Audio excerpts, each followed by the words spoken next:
Bismillahirrahmanirrahim. Assalamualaikum warahmatullahi wabarakatuh.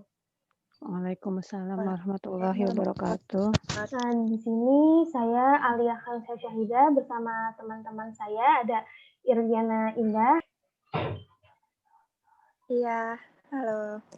ada Kak Fatimah Nur, Assalamualaikum, Bu. dan juga ada Raheliana Gani. Halo. Langsung saja, sekarang kami sedang bersama Bu Nila Sari, guru dari SMP IT Efisena. Assalamualaikum Bu Nila. Waalaikumsalam. Nah, Bu Nila ini merupakan guru matematika saya waktu SMP di SMP IT Efisena. Sebelumnya maaf Ibu telah mengganggu waktunya. Di sini kami ingin meminta bantuan Bu Nila untuk memenuhi tugas kami mata kuliah telah kurikulum matematika. Ingin mewawancarai Ibu mengenai pelaksanaan kurikulum di sekolah, khususnya dalam pembelajaran matematika. Langsung saja ya, Bu. Ya. Sebelumnya saya mau nanya, sudah berapa lama Bu Nila menjadi seorang pengajar? Pengajarnya berarti sebelum di Avicenna juga dihitung gitu? Iya, iya. Berarti ya kira-kira mulai 2008 ya, 2008 berarti udah 12 tahun kira-kira. Udah lama banget ya, Bu. Iya. Kalau misalkan untuk mengajar di Avicenna-nya udah berapa tahun, Bu? Udah 2011 mulainya soalnya, udah 9 tahun lebih. Oh iya deh. Heeh. Udah lama juga ya. Sebelumnya di Avicenna ini menggunakan kurikulum berapa ya, Bu? Yang dulu kan KTSP, yang KTSP yang 2006. Kalau untuk sekarang? Sekarang itu Kurtilas yang ke-13 ya. Kalau Berarti bukunya itu kalau buku gurunya namanya sih Kurtilas yang direvisi, tapi ya pokoknya namanya Kurtilas lah. Oh ya, bagaimana pelaksanaan kurikulum 2013 ini di Avicenna? Ya sudah gimana ya, udah dilaksanakan sih sebenarnya memang kita sudah melaksanakannya gitu, cuma, kadang karena anak-anak terbiasa gitu ya dengan KTSP, jadi kadang-kadang nggak seluruhnya gitu. Kalau KTSP kan lebih ke gurunya yang aktif gitu ya, kalau Kurtilas kan anaknya. Cuma karena anak-anak tuh terbiasa gitu, kayak maunya diterangin terus gitu ya. Jadi, udah kita terapkan, cuma ya memang belum maksimal gitu, karena anak-anak lebih senang, gurunya nerangin gitu daripada mereka yang aktif sendiri gitu. Menurut Bu Nila nih, proses pembelajaran kurikulum 2013 di SMP Avicenna ini udah efektif atau belum sih, Bu? Sudah cukup efektif ya itu. Jadi kembali lagi sebenarnya sih, kadang kita sudah ingin menerapkan gitu, cuma kadang anak-anak masih belum terbiasa gitu. Misalkan, harusnya terbiasanya mereka kalau KTSP mereka hanya mendengar, gurunya yang menjelaskan gitu, cuma pas di Kurtelas mereka kan harus lebih aktif gitu. Mereka tidak hanya mendengar guru, tapi mereka dulu yang, mengamati gitu, mereka yang mencari tahu dulu sendiri gitu, nanti baru gurunya membimbing. Sebenarnya sih sudah cukup efektif gitu ya, mungkin walaupun belum maksimal. Untuk pertanyaan selanjutnya, aspek apa saja yang ditanamkan kepada siswa untuk melaksanakan kurikulum 2013 ini, Bu? Ya, kurikulum 2013 kan menuntut siswa untuk aktif gitu ya. Jadi aspeknya yang pertama itu keaktifan siswa. Terus di penilaian kurikulum 2013 itu kan tidak hanya pengetahuan, ada penilaian spiritual dan keterampilan.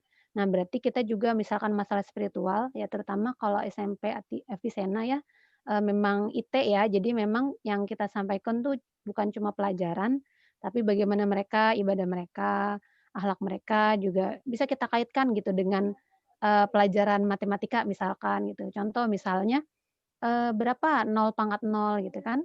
0,0 kan kita nggak tahu ya, berarti kita bisa hubungkan nih misalkan ya, itulah manusia gitu dengan segala keterbatasannya gitu, 0,0 aja nggak tahu gitu contohnya. Yaitu misalkan, spiritualnya atau misalkan akhlaknya gitu. Matematika ini mengajarkan konsisten gitu ya, misalkan 1+1 2 gitu ya, mau kalian dari TK sampai kalian kuliah ya 1+1 tetap 2 gitu, konsisten gitu. Rumus-rumus juga kan nggak ada yang bertentangan gitu kan kalau matematika. Nah berarti kalau di kehidupan sehari-hari juga dikaitkan dengan akhlak, berarti mereka harus konsisten gitu. Misalkan mereka di sekolah harus menutup jilbab yang perempuan gitu ya, berarti di luar sekolah pun harus seperti itu. Ya kita sering sampaikan gitu, kalau Ibu sering menyampaikan seperti itu. Jadi matematika itu konsisten, berarti kalian juga sikapnya harus konsisten misalnya. Terus penilaiannya keterampilan juga kan pengaruh ya, jadi bukan cuma spiritual, pengetahuan juga keterampilan. Nah, berarti mereka gitu, bagaimana mereka supaya aktif gitu, aktif bertanya, aktif misalkan presentasi gitu. Karena Ibu sering menemukan gitu ya kan, ada anak misalkan kalau dia, dikasih soal secara tulis, mungkin nilainya biasa aja gitu, tapi pas dia disuruh tampil ke depan, suruh presentasi gitu, itu bagus sekali gitu. Berarti kan, keterampilan dia di ngomong gitu ya, keterampilan berbicara. Ya kadang, Ibu suka memberi, tugas presentasi gitu, presentasinya nggak per kelompok, tapi per orang, tapi subbab kecil. Jadi misalkan materinya sedikit, tapi satu orang maju, atau satu soal maju untuk satu orang. Pernah gitu Ibu ngelihat, ini anak kalau ulangan nilainya jelek gitu, biasa atau standar gitu. Tapi pas lagi dikasih tugas menjelaskan gitu, dia suaranya bagus, ke depan, pede gitu, terus, teman-teman yang ngerti gitu. Nah ini berarti nilai keterampilannya berarti dia tinggi gitu. Jadi itu yang semuanya dinilai gitu ya, spiritual, akhlak, pengetahuan sama keterampilan. Oh iya Bu. Terus kan tadi ada perbedaan dari kurikulum 2013 sama 2000 sama KTSP itu kan perbedaannya di angka aktifan itu ya Bu. Ada nggak sih Mhm. perbedaan lain itu Bu? Ya itu tadi, penilaian ya, kalau KTSP kan penilaian cuma satu pengetahuan saja. Kalau di Kurtilas kan di rapotnya tuh udah 2 kan, pengetahuan sama keterampilan gitu.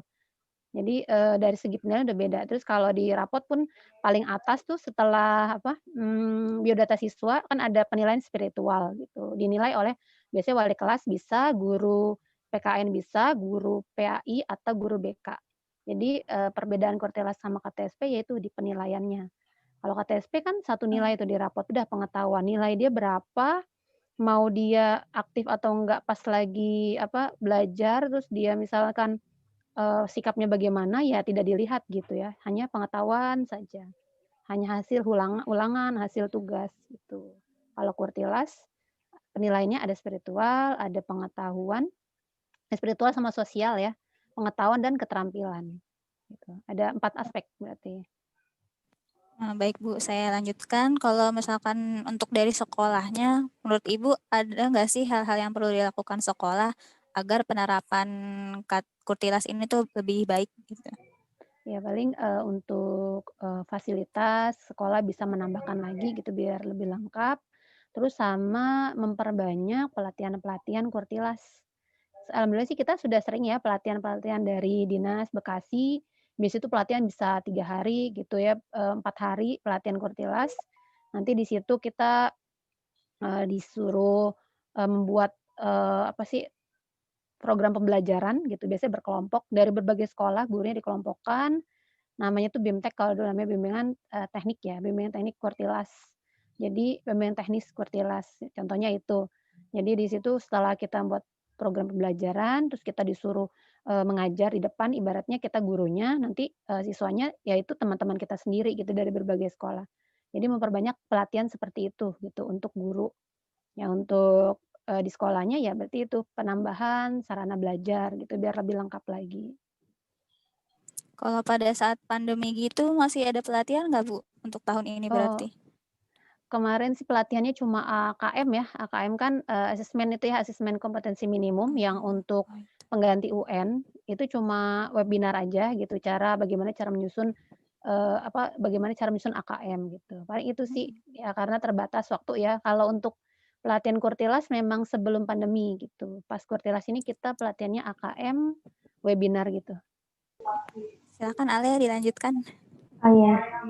Baik, terima kasih Ibu atas penjelasannya dari pertanyaan Iya, yang telah kami sama-sama. lontarkan. Terima kasih atas waktunya, maaf telah mengganggu. Sekian dari kami. Wassalamualaikum warahmatullahi wabarakatuh. Iya, waalaikumsalam warahmatullahi Assalamualaikum warahmatullahi wabarakatuh. wabarakatuh. Terima kasih. Iya, sama-sama.